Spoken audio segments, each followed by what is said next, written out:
నమస్కారం city news కి స్వాగతం ముందుగా ముఖ్యాంశాలు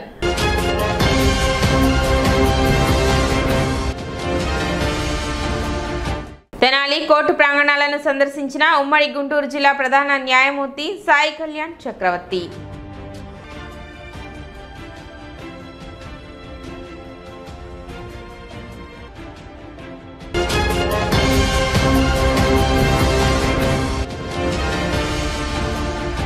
అఖండ మెజారిటీతో శాసనసభ్యునిగా గెలిపించిన తెనాలి ప్రజలకు ధన్యవాదాలు తెలిపిన మంత్రి నాదెండ్ల మనోహర్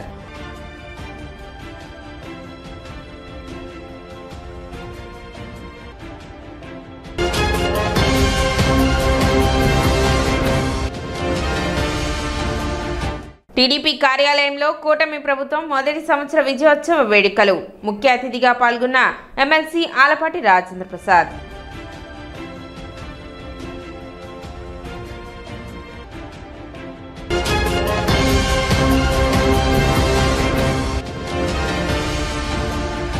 ఘనంగా గ్రంథాలయ గాంధీ డాక్టర్ వెలగ వెంకటప్పయ్య కాంస్య విగ్రహావిష్కరణ విగ్రహాన్ని ఆవిష్కరించిన మంత్రి నాదెండ్ల మనోహర్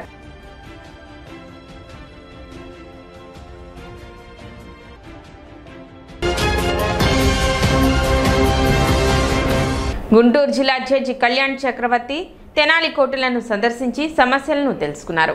జిల్లా జడ్జికి తెనాలి న్యాయమూర్తులు ఘన స్వాగతం పలికారు. కోర్టు ప్రాంగణం, క్వార్టర్స్, భవనాలను పరిశీలించారు. రిపేర్లు చేస్తే సరిపోద్దా, కొత్తవి కట్టాలా అంటూ న్యాయమూర్తులు లాయర్లను అడిగి వివరాలు తెలుసుకున్నారు. బార్ అసోసియేషన్ నాయకులు కొత్తగా బార్ అసోసియేషన్ కార్యాలయ నిర్మాణానికి అనుమతులు మంజూరు చేయాలని విజ్ఞప్తి చేశారు. పరిశీలించి తగు చర్యలు తీసుకుంటామని జడ్జి కళ్యాణ్ చక్రవర్తి అన్నారు. ఈ కార్యక్రమంలో 11వ అదనపు జిల్లా న్యాయమూర్తి డి శ్రీనివాసులు, 1వ అదనపు junior civil judge P Vivek Vardhan, bar association అధ్యక్షులు మరియు కార్యదర్శి బేతాల ప్రభాకర్, హరిదాస్ గౌరీశంకర్, కోర్టు సిబ్బంది, న్యాయవాదులు, గుమస్తాలు పాల్గొన్నారు.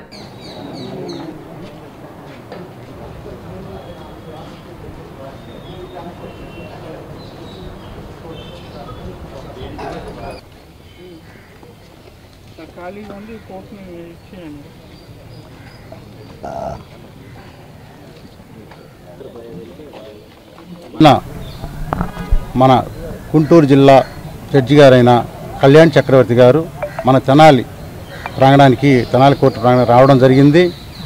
ఆయన ఇన్స్పెక్షన్ భాగంగా కోర్టులన్నింటిని కూడా పరిశీలించారు. అలాగే ఇక్కడ కోర్టులో ఉన్న సమస్యలని తెలుసుకున్నారు. అలాగే చాలా కాలంగా మిగిలిపోయిన సమస్యల గురించి న్యాయవాదులుగా మేము చెప్పుకోవడం జరిగింది. ఇక్కడ ముఖ్యంగా ప్రధానమైన అంశం ఏంటంటే, తెనాలికి బార్ అసోసియేషన్ అనేది మాకు లేదు. మా బార్ అసోసియేషన్ని మేము 4 years బ్యాక్ ఈ ఫోక్సో కోర్టుకి ఇవ్వడం జరిగింది. అయితే అప్పుడున్న హైకోర్టు జడ్జిస్ వారంతా కూడా ప్రామిస్ చేస్తున్నారు, మీకు ఫోక్సో కోర్టు ఇచ్చారు కాబట్టి మీకు బార్ అసోసియేషన్కి తొందరలోనే పర్మిషన్ ఇప్పిస్తామని. అయితే ఈ రోజున జడ్జి గారు రావడం జరిగింది. ఆయన కూడా మా ప్రదేశాన్ని చూడటం, పరిశీలించారు.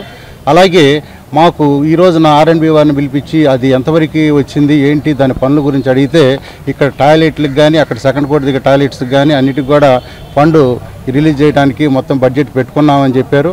అలాగే మా కోర్టు ఇక్కడ బార్ అసోసియేషన్కి లా డిపార్ట్మెంట్లో ఫైల్ ఆగిందని, అలాగే R&B వాళ్ళు ఫైల్ పెడితే మొత్తం అంతా కూడా 57 లక్షలకి శాంక్షన్ అయినట్టుగా కూడా ఈ రోజున R&B వాళ్ళు మాకు లెటర్ ఇవ్వడం జరిగింది. తెనాలి కోర్టు ప్రాంగణానికి గుంటూరు జిల్లా ప్రధాన న్యాయమూర్తి గారు అయినటువంటి శ్రీ సాయి కళ్యాణ్ చక్రవర్తి గారు ఇన్స్పెక్షన్లో భాగంగా ఇచ్చేశారు. ఇక్కడ తెనాలి కోర్టులో ఉన్నటువంటి మౌలిక సదుపాయాలు, కోర్టు ప్రాంగణం అంతా కూడా ఆయన కలిగి తిరిగారు. ఎక్కడ ఏం అవసరం ఉంది, కక్షిదారులకు ఏం అవసరం ఉంది, ఉద్యోగస్తులకు ఏం అవసరం ఉంది, బిల్డింగ్లు ఎలా ఉన్నాయి, బార్ అసోసియేషన్ ఎలా ఉంది, ప్రతిదీ కూడా క్షుణ్ణంగా పరిశీలించారు. ముఖ్యంగా మా న్యాయవాదులందరూ మా ప్రెసిడెంట్ గారి ఆధ్వర్యంలో మరి ఆయన కలిసి ఒక రిప్రజెంటేషన్ ఇవ్వడం జరిగింది. గ్రంథాలయ గాంధీ సాహితీవేత్త డాక్టర్ వెలగ వెంకటప్పయ్య కాంస్య విగ్రహావిష్కరణ గురువారం జరిగింది. తెనాలి ట్యాంక్ బండిపై ఏర్పాటు చేసిన విగ్రహాన్ని మంత్రి నాదెండ్ల మనోహర్, ఎమ్మెల్సీ ఆలపాటి రాజేంద్ర ప్రసాద్లు ఆవిష్కరించారు. ఆయన సాధారణ గ్రంథాలయ ఉద్యోగి అని, జీతం కోసమే ఉద్యోగం చేయలేదని, విజ్ఞానాన్ని దోసులు పట్టి జీవితాన్ని ఉన్నతంగా తీర్చిదిద్దుకున్నారని వారు పేర్కొన్నారు. గ్రంథాలయ ఉద్యమానికి వెన్నుముక్కగా నిలిచి ఆ రంగానికి సంబంధించి ప్రభుత్వానికి మార్గదర్శనం చేశారన్నారు. రాష్ట్రంలో గ్రంథాలయ పునర్వికాస ఉద్యమం ముమ్మరంగా జరుగుతున్న ప్రస్తుత తరుణంలో గ్రంథాలయ ఉద్యమ ప్రముఖుడు డాక్టర్ వెలగ వెంకటప్పయ్య నిలువెత్తు కాంస్య విగ్రహాన్ని ఇక్కడి తెనాలిలో ఆవిష్కరించడం, ఆయనను స్మరించుకోవటం సందర్భోచితం అన్నారు. గ్రంథాలయాల గురించి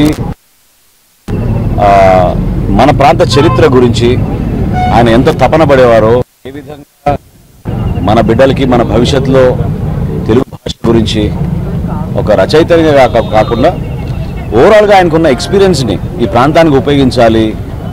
గుంటూరు జిల్లా ఒకప్పుడు ఎంతో అభివృద్ధి చెందిన జిల్లా, ఎందుకు మనం గ్రంథాలయాలను ఇంకా మనం ముందు తీసుకువెళ్ళలేకపోతున్నాం అనే దానిపైన నిరంతరం కృషి చేసిన వ్యక్తి. నిజంగా ఆ పట్టుదల ఈ సందర్భంలో గుర్తు చేసుకున్నప్పుడు చాలా ఆశ్చర్యం కలిగిస్తుంది. అదేవిధంగా అమెరికాలో ఉన్న నాగార్జున గారు వారి తనయుడు కూడా అసలు భాష పైన మన సంస్కృతి పైన కష్టపడి రచయితలు ఎవరున్నారో వాళ్ళని మరింత ముందుకు తీసుకెళ్లే విధంగా వాళ్ళు చేస్తున్న కార్యక్రమాలని మనందరం కూడా అభినందించాల్సిన సందర్భం. పెద్దలు బుద్ధప్రసాద్ గారు వచ్చారు ఈరోజు అవనిగడ్డ నుంచి.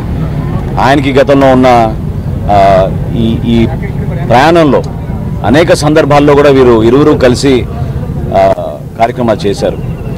తెనాలి మనం 100 సంవత్సరాలు పూర్తి చేసుకున్న సందర్భంగా ఆ రోజు వెలగ వెంకటప్పయ్య గారిని రిక్వెస్ట్ చేసి భావితరాలకు ఉపయోగపడే విధంగా పుస్తక రచన చేయమంటే ఆయన చాలా సమయం వెచ్చించి పాపం ఎక్కడెక్కడి నుంచో ఆర్టికల్స్ తీసుకొచ్చి మహానుభావులు గతంలో ఏ విధంగా మన ప్రాంతానికి త్యాగాలు చేశారో, ఎటువంటి కార్యక్రమాలు చేశారో వాటన్నింటినీ ప్రజలకి మరొకసారి గుర్తు చేసే విధంగా శతాబ్ది ఉత్సవాలు చాలా ఘనంగా ఆ రోజు జరిగినాయంటే అందులో వెలగ వెంకటప్పయ్య గారి పాత్ర కూడా చాలా ముఖ్యమైనది.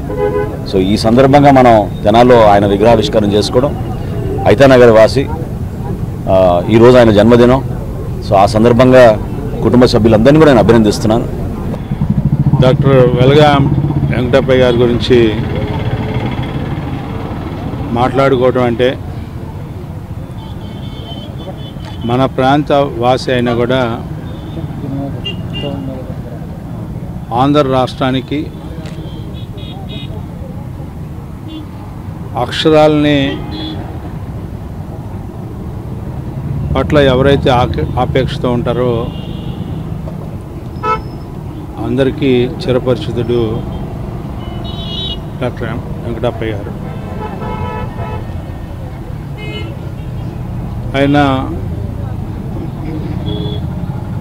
పుస్తక రచన కానీ పుస్తక సేకరణ కానీ ఈ గ్రంథాలయాల యొక్క విశిష్టతని, గ్రంథాలయ వ్యవస్థ ఏ రకంగా ఏర్పడింది, దాని యొక్క ప్రాముఖ్యత ప్రాధాన్యత ఈ సమాజానికి ఎంత అవసరమో దాని ఆవశ్యకత దాని ప్రాధాన్యత గురించి గత తరంలో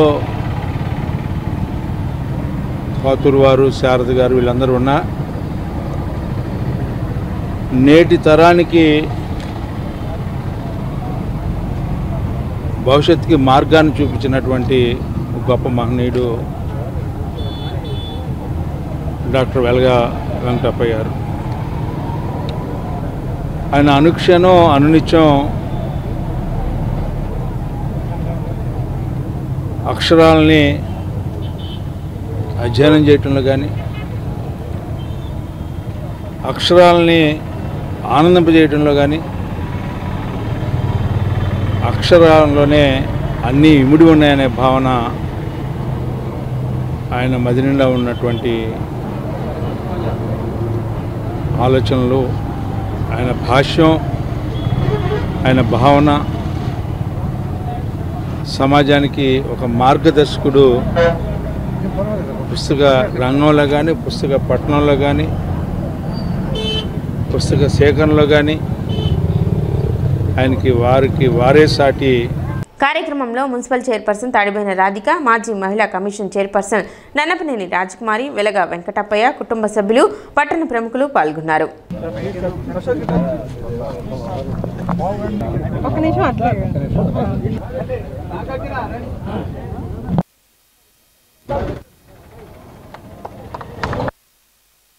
అటు తిరుగుతున్నప్పుడు అటు తిరిగినప్పుడు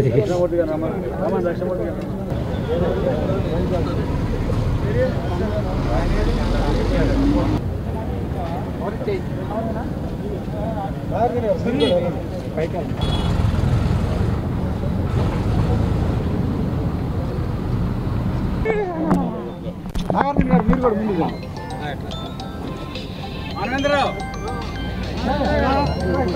గ్రంథాలయ గాంధీగా చిరకీర్తిని ఆర్జించుకున్న మహానుభావుడు డాక్టర్ వెలగా వెంకటప్పయ్య గారి విగ్రహాన్ని గౌరవ మంత్రివర్యులు శ్రీ నాదన్న మోహన్ గారి చేతుల మీదుగా ఆవిష్కరణ చేసుకోవడం గొప్ప అదృష్టంగా భావిస్తున్నాను.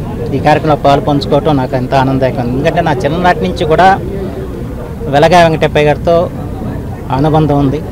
మా నాన్నగారు మండలాంటి కృష్ణారావు గారికి ఆయన సన్నిహితంగా ఉండేవారు. ఆ తర్వాత నాకు చాలా ఒక రకంగా మార్గదర్శకుగా నిలిచారని చెప్పి మాత్రం చెప్పదు. ఎందుకంటే తెలుగు జాతిని స్ఫూర్తిదాయకులను చేసిన వారిలో వెంకటప్పయ్య గారు ఒకరు. జ్ఞానాన్ని ఆయన పంచాడు జాతికి. ఆయన్ని ఎప్పుడు కూడా జాతి మర్చిపోకూడదు. ఆ రోజున గాడిచెల హరీశ్వరరావు గారు, అయ్యంకి వెంకటరమణయ్య గారు తర్వాత గ్రంథాలయ ఉద్యమానికి మళ్ళా ఊపిరి పోసిన వ్యక్తి. దాని గురించి ఆలోచించి పుస్తక పఠనం వైపు తెలుగు వారిని మళ్లించిన వ్యక్తి వెంకటప్పయ్య గారు. అంతేకాకుండా బాల సాహిత్యానికి వారు చేసిన సేవ కూడా విశిష్టమైంది. ఎందుకంటే పిల్లలకి సాహిత్య అభిరుచి కలిగించాలని చెప్పి, పిల్లల గ్రంథాలయాలు ఏర్పరచాలని చెప్పి, పిల్లలకి వాళ్ళకి అర్థమయ్యే భాషలో రచనలు చేయించాలని చెప్పి, అలాగే బాల రచయితల సంఘం కూడా స్థాపకుడు ఆయన.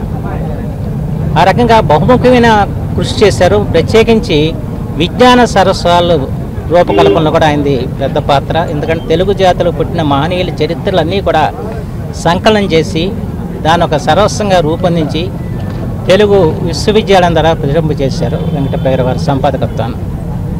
సరే, వారి సంపాదకత్వాన్ని ఎన్ని గ్రంథాలు వచ్చాయో చెప్పాలంటే చాలా సమయం తీసుకుంటుంది. వెంకటేశ్వర గారి దగ్గర నుంచి, చక్రపాణి గారి దగ్గర నుంచి, వీళ్ళందరి యొక్క గొప్ప గొప్ప వాళ్ళ యొక్క రచనలన్నీ కూడా సంకలనం చేసి మన జాతికి అందించిన గొప్ప వ్యక్తి వెంకటప్పయ్య గారు. వెలగా వెంకటప్పయ్య గారు అంటే మా ఊరికి సంబంధించినటువంటి వ్యక్తి కాబట్టి చాలా గర్వకారణంగా ఉంటుంది. తెనాలి వ్యక్తి, ఐతానగర్ వ్యక్తి కూడా. ఆ రోజు మా ఇంటికి వచ్చి మాట్లాడారు ముకుందరావు గారితో. నాతో ముకుందరావు గారిని ఎన్నడూ చాలా అభిమానంగా ఉండేవారు. పగల మా ఇంటికి వచ్చి మాట్లాడారు. రాత్రి తెల్లారి పొద్దున్నే కబురు వచ్చింది. వెంటనే వెళ్ళాం. అందరూ మన వాళ్ళందరూ కూడా రావడం జరిగింది. ఏదేమైనా ఆయన ఈ రోజు లేకపోయినా కూడా ఆయన ప్రతిరూపాన్ని మాత్రం విగ్రహ రూపంలో చాలా బాగా విగ్రహం వేయడం, దానికి మండల బుద్ధప్రసాద్ గారు, మా మనోహర్ గారు రావడం, ఇక్కడ ఈ ట్యాంక్ బండ్ ఏర్పాటు చేసింది కూడా దీని రూపకల్పన అంతా మనోహర్ గారు. ఈరోజు ఆయన చేతుల మీదుగానే విగ్రహాలన్నీ కూడా ఆవిష్కరణ కావడం కూడా మాకు చాలా గర్వకారణంగా ఉంది. ఒకే ఒక్క మాట తర్వాత అక్కడ మాట్లాడతాను ఎక్కువ. వెలగా వెంకటప్పయ్య గారు అంటే ఆయన నడిచేటువంటి ఒక గ్రంథాలయం. వెలగా వెంకటప్పయ్య గారు ఈ రోజున విగ్రహాన్ని ఆవిష్కరణ చేస్తానికి మన మంత్రి గారు ఓపెనింగ్ చేయడం జరిగింది. ఇది చాలా గొప్ప విషయం. అలానే మన తెనాలి పట్టణంలో బాలతరాలకు కూడా గుర్తుండేలాగా ఇలాంటి విగ్రహాలు అనేది పెడుతుంటే మనకి పట్టణంలో బాలితరాలకు కూడా అర్థమైంది. కాబట్టి ఇలా ఎందరో మహనీయుల్ని ఇక్కడ ట్యాంక్ బండ్ దగ్గర విగ్రహాలు పెడతాం జరుగుతుంది. అలానే రాబోయే రోజుల్లో ఇంకా డెవలప్ చేస్తాను. కూటమి ప్రభుత్వం విజయోత్సవ పండుగను గురువారం పట్టణ టీడీపీ కార్యాలయంలో ఘనంగా నిర్వహించారు. ప్రభుత్వం అధికారంలోకి వచ్చి 1 సంవత్సరం పూర్తి చేసుకున్న సందర్భంగా కేక్ కటింగ్ చేసి మిఠాయిలు పంచుకొని పండుగల కార్యక్రమాన్ని నిర్వహించారు. ఎమ్మెల్సీ ఆలపాటి రాజేంద్ర ప్రసాద్ వేడుకలలో పాల్గొన్నారు. తొలుత సీఎం చంద్రబాబు నాయుడు చిత్రపటానికి పాలాభిషేకం నిర్వహించారు. అనంతరం కేక్ కట్ చేసి శుభాకాంక్షలు తెలుపుకున్నారు. మంచి ప్రభుత్వం, మంచి పాలనకు నిదర్శనంగా రాష్ట్ర వ్యాప్తంగా నేడు పండుగ జరుపుకుంటున్నామని టీడీపీ, జనసేన, బీజేపీ కూటమి ప్రభుత్వం ఈ 12 నెలల కాలంలో అనునిత్యం ప్రజల యొక్క అభివృద్ధిని కాంక్షిస్తూ పాలన కొనసాగించిందని ఆలపాటి రాజా తెలిపారు. గత పాలనలో ఏ రకంగా అరాచకం, విధ్వంసం జరిగిందో ప్రజలందరికీ తెలుసన్నారు. అవినీతి, రాజ్యాంగ ఉల్లంఘన ప్రతి విషయంలో చూసిన పరిస్థితి ఉందన్నారు. అలాంటి పరిస్థితి నుండి రాష్ట్రానికి పూర్వ వైభవం తీసుకువచ్చేందుకు కూటమి ప్రభుత్వం సుపరిపాలన అందిస్తుంటే ఎందుకు పర్యటిస్తున్నాడో కూడా తెలియకుండా వైఎస్ జగన్మోహన్ రెడ్డి పర్యటనలు చేపట్టి రాష్ట్రంలో అలజడులు సృష్టిస్తున్నారని ఆలపాటి రాజేంద్ర ప్రసాద్ అన్నారు. వైసీపీ లాగా అబద్ధాలు చెప్పి ప్రభుత్వం కాదని, అధికారం కోసం వైసీపీ పథకాలు పెట్టిందని, పేదవాడి అభివృద్ధి కోసం కూటమి పథకాలు పెట్టిందని చెప్పారు. సంక్షేమానికి అంబాసిడర్ తెలుగుదేశం పార్టీ అని, దానిని వైఎస్ జగన్ గుర్తుపెట్టుకోవాలని ఆలపాటి అన్నారు. సంక్షేమ పథకాల అమలులో భారతదేశానికి దిక్సూచిగా తెలుగుదేశం పార్టీ నిలిచిందన్నారు. కార్యక్రమంలో కూటమి నాయకులు, కార్యకర్తలు పాల్గొన్నారు. మంచి ప్రభుత్వం, మంచి పాలనకి నిదర్శనంగా ఈ రోజున పండుగ జరుపుకుంటూ ఉన్నాం. 62 లక్షల పైగా ఈ రోజున మేము ఈ యొక్క తల్లికి వందనం ప్రోగ్రాము అమలు చేస్తూ ఉన్నాం. అంతేకాదు ఆగస్టు 1 నుంచి మహిళలకు ఏదైతే మనం హామీ ఇచ్చామో బస్సుల్లో ఉచితంగా ప్రయాణం చేసే అవకాశం కల్పిస్తూ ఉన్నాం. ఏదైతే సూపర్ 6 చేశామో, ఏ రకంగా అయితే మన మహానాడులో 6 శాసనాలు చేశామో వాళ్ళందరికీ కూడా మహిళలకు సాధికారత, యువతకి ఈ రోజున వారికి అన్ని రంగాల్లో కూడా ముందుకు తీసుకెళ్లేలాగా విశ్వఖ్యాతి మన ఆంధ్రుడు ఎక్కడైతే తెలుగువాడు ఎక్కడైతే ఉన్నాడో ఆ తెలుగు వెలుగు, ఆ తెలుగు తేజం ఈ రోజున తద్వారా ఈ యొక్క తెలుగు ఖ్యాతిని వ్యాప్తి చేసేదానికి ఎక్కడ తెలుగువాడు ఉంటే అక్కడ వెలుగు ఉంటుంది అని చెప్పేదానికి కంకణం కట్టుకున్నటువంటి నాయకత్వమయ్యా. నీలాగా దొంగ నాయకత్వం, దోపిడీ నాయకత్వం, అవినీతి నాయకత్వం, అరాచక నాయకత్వం ఇలాగా మాకు అది చేత కాదు. మేము మాకు ప్రజలు విశ్వాసాన్ని, నమ్మకాన్ని 164 సీట్లు ఇచ్చినటువంటి ఘనత ఈ రాష్ట్ర ప్రజలది. తద్వారా ఈ రాష్ట్రాన్ని అభివృద్ధి చేయడానికి, మరలా పునర్వైభవాన్ని తీసుకొచ్చి రాజధానిని ఏర్పరచడానికి, అంతేకాకుండా ఈ రాష్ట్రానికి అవసరమైనటువంటి అన్ని హంగుల్ని, మరి ముఖ్యంగా యువతకి 20 లక్షల ఉద్యోగాలు ఇచ్చే కార్యక్రమంలో ఏదైతే తొలి సంతకం డిఎస్సి చేశారో దాన్ని అమలు చేస్తున్నటువంటి పాలన ఈనాటి పాలన అని చెప్పి మనవి చేసుకుంటూ, భవిష్యత్తులో ప్రతి ఒక్క ఇంటిలో కూడా ఒక ఎంఎస్సీఓ, ఎంఎస్ఎంఈఓ లేకపోతే ఒక ఉద్యోగస్తుడో ఏదో ఒక రకమైనటువంటి అభివృద్ధి ఉండేలాగా చేయాలనేది మా తలంపు అని చెప్పి మీకు మనవి చేసుకుంటూ ఇప్పుడు ఒక చిన్న విరామం.